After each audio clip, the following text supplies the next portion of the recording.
This is our installation of TeraFlex's 3-inch spring lift for the Jeep JK.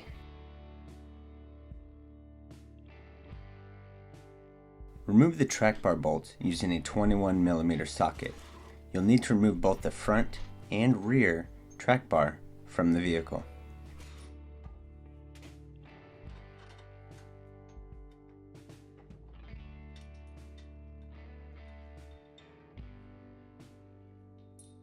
Loosen all control arm bolts using a 21mm socket.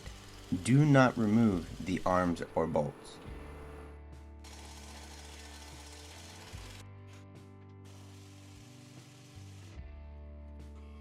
Lift the vehicle and support it under the frame with jack stands. Make sure that the axle will drop far enough to remove the old and install the new coil springs. With the vehicle off the ground and the frame supported, remove the wheels.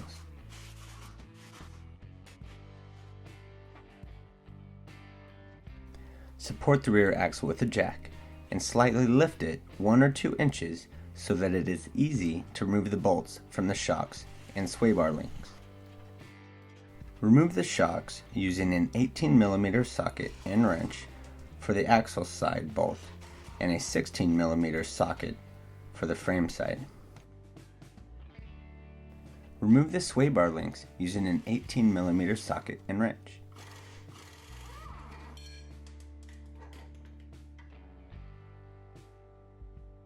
Disconnect the brake line bracket at the frame using a 10mm socket. Do not disconnect the brake lines from the calipers. Remove the bracket that holds the park brake cables to the body using a 10mm deep well socket.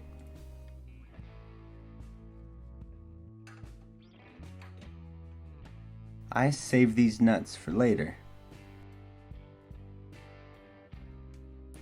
Before lowering the axle, disconnect the clips that hold the wiring harness to the upper control arm mount and unplug your axle breather hose. Carefully lower the rear axle far enough to remove the rear springs.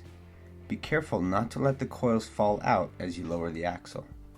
You will want to lower the axle far enough to install the new 3-inch springs in place.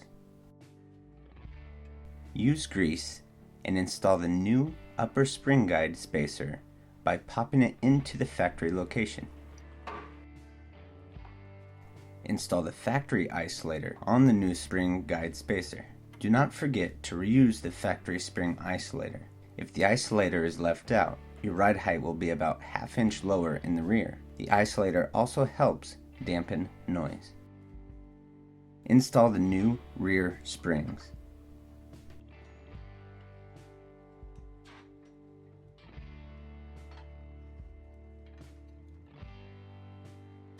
Install the new rear spring retainers on the bottom end of the coil springs. First, insert the flange nut into the provided wrench tool.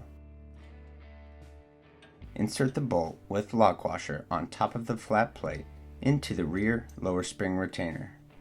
Holding the flange nut in place, begin tightening the bolt. Install the new rear sway bar links on the outside of the sway bar and on the outside of the axle bracket. Use the factory bolt on the axle side with the nut on the outside so excess threads will not interfere with the shock.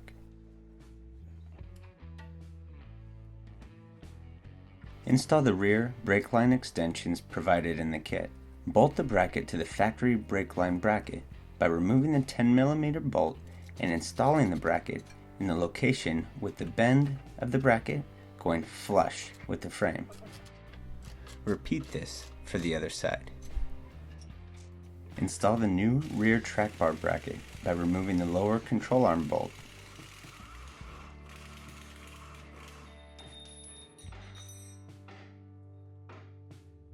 Place the bracket into place, reinstalling the control arm bolt through this bracket.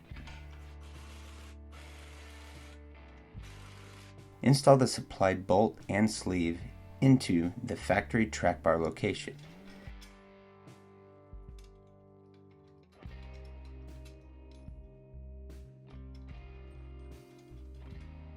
Using the supplied U-bolt and nuts, install the U-bolt around the axle tube. Torque the U-bolt nuts to 85 foot-pounds and the supplied bolt to 75 foot-pounds.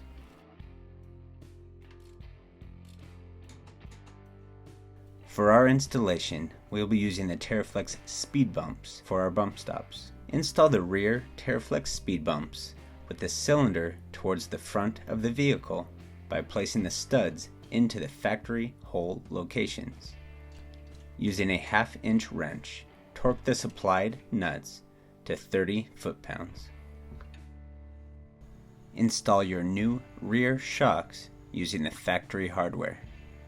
For our installation, we decided to go with the upgraded ELKA shocks offered by TeraFlex. Be careful that the shock reservoir does not interfere with any other components. Torque all the shock bolts to factory specs. That concludes the installation in the rear. Go ahead and throw your wheels and tires back on.